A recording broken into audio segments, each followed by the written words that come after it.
Oi pessoal, como é que vocês estão? Espero que todos estejam bem, em nome de Jesus.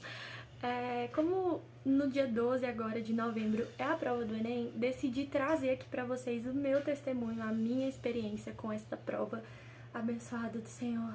Só quem já viveu sabe. Mas o foco desse vídeo realmente não é a prova em si, ou conteúdo, ou fórmulas prontas de como passar no Enem, nada disso.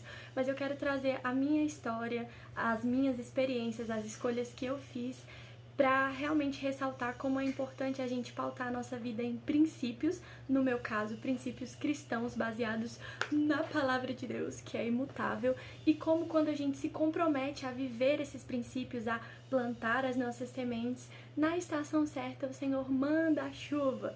Ele manda a colheita e nós podemos usufruir desses frutos que a gente passou tanto tempo semeando. Então eu quero começar lendo para você lá em Provérbios 12, versículo 11, que fala bem assim: quem trabalha a sua terra terá fartura de alimento, mas quem vai atrás de fantasias não tem juízo. A palavra do Senhor fala o tempo todo sobre sementes, semeadura, e sendo bem prática, quem planta maçã não vai colher abacaxi, gente. Então, assim, isso é lógico, nem precisa ser crente para entender esse tipo de coisa.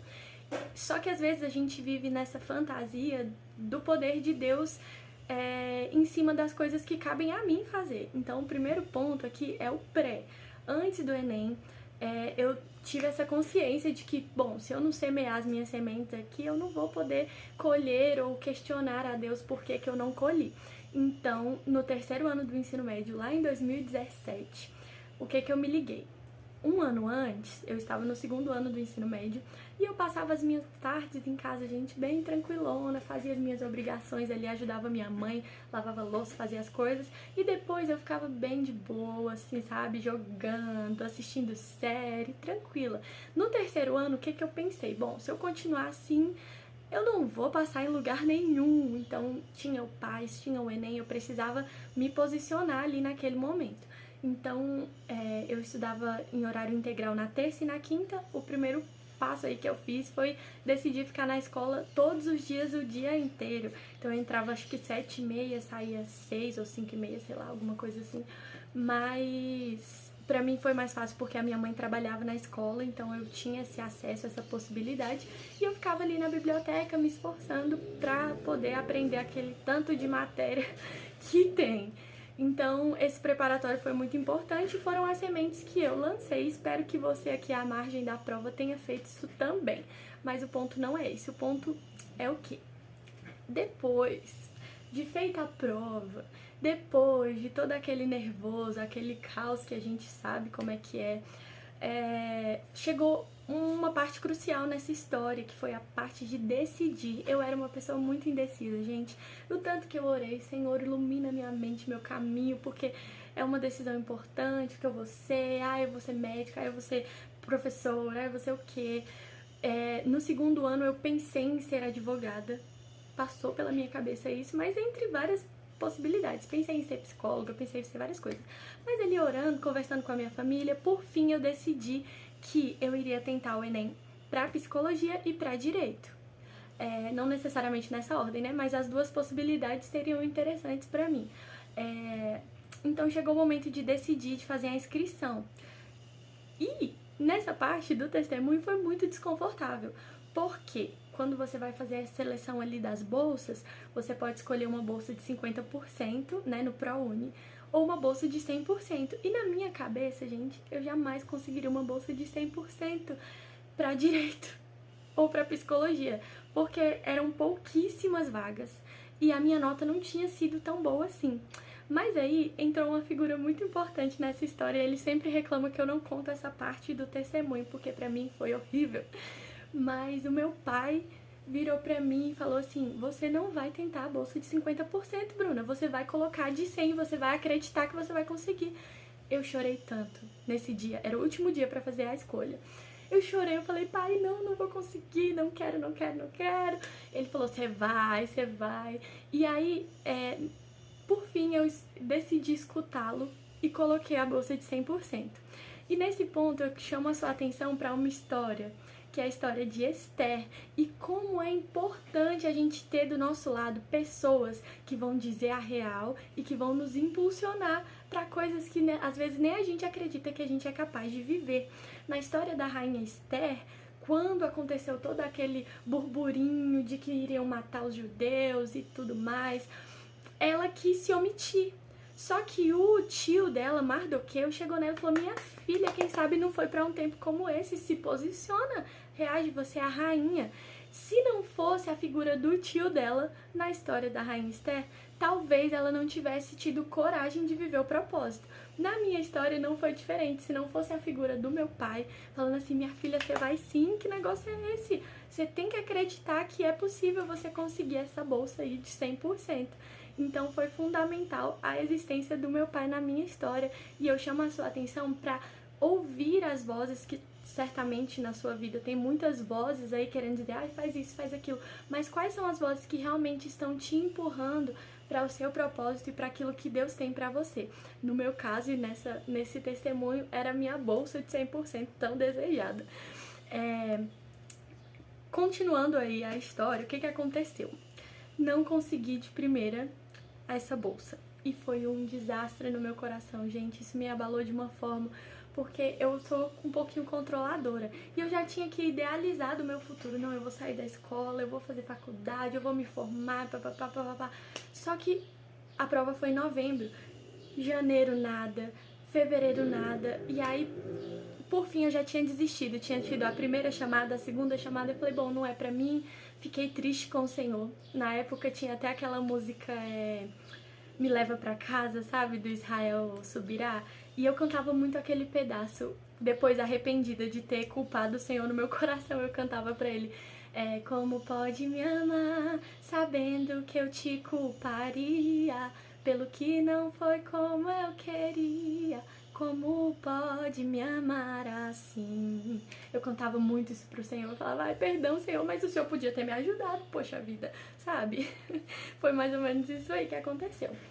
Por fim, continuei servindo na igreja. Eu era líder de coreografia nessa época, e a gente tinha os ensaios ali da coreografia, e depois a gente meditava um pouco na palavra, e depois era uma rua.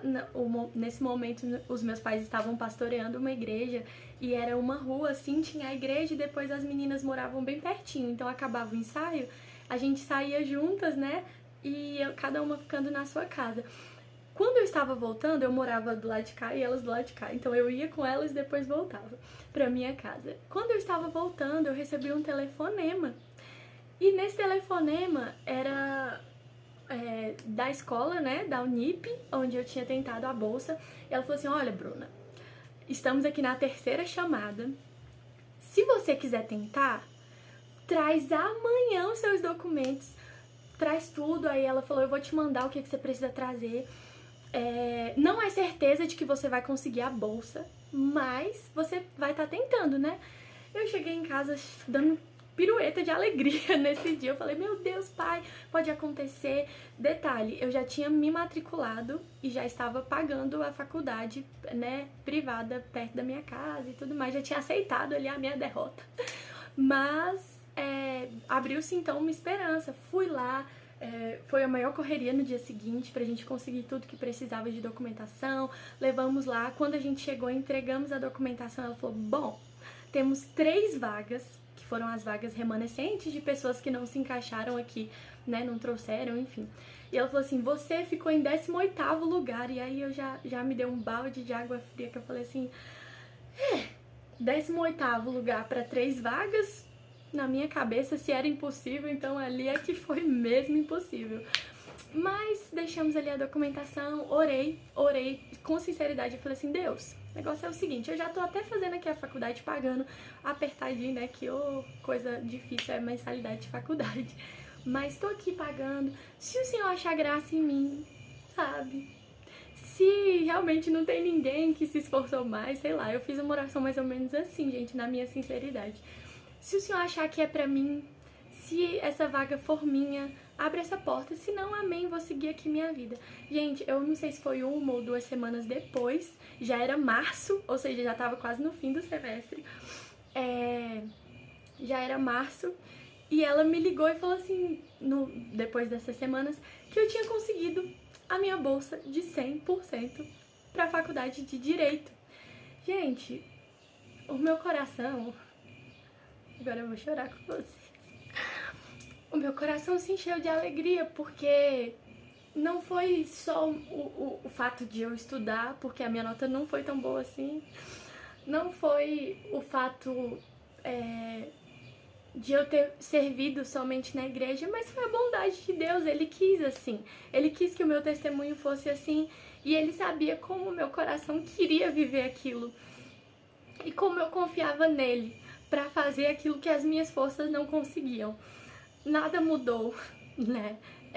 Terminei a minha faculdade, passei na UAB, isso são outras histórias. Consegui um emprego que é outro testemunho da bondade de Deus, mas o que eu queria falar pra vocês, que talvez estejam aí ansiosos, preocupados, lancem as suas sementes, mas também confiem que vocês têm um Deus bom.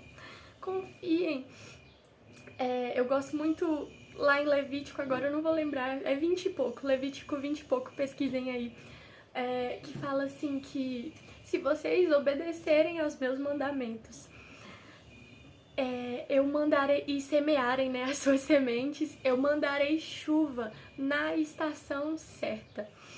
Essa palavra me acompanha desde então, e ter visto a bondade de Deus, ter me formado, ter acontecido tantas outras coisas depois disso, me impulsiona a permanecer não só sendo obediente ao Senhor, mas a permanecer lançando as minhas sementes. E eu quero com esse vídeo te encorajar a permanecer lançando as suas sementes, ainda que a estação de repente não seja esse Enem, né, de 2023, mas permaneça acreditando. Ainda que a sua estação, né, você nem esteja prestando o Enem, mas eu quis fazer esse vídeo mais direcionado para você que vai fazer a prova agora no domingo. Mas permaneça acreditando que o Senhor é bom e que as nossas forças são importantes. Sim, o Senhor não vai fazer aquilo que é pra você fazer, hein? Se liga. Mas aonde a sua mão não alcançar, saiba que você pode contar com a bondade de um Pai amoroso que se importa também com os seus sonhos, que se importa também com aquilo que é importante pra você. Talvez pra outras pessoas nem seja, mas se é importante pra você e você tem se comprometido a lançar as suas ansiedades diante dele, saiba que ele tem cuidado de você, amém? Um beijo, boa prova pra você que vai fazer a prova, e é isso.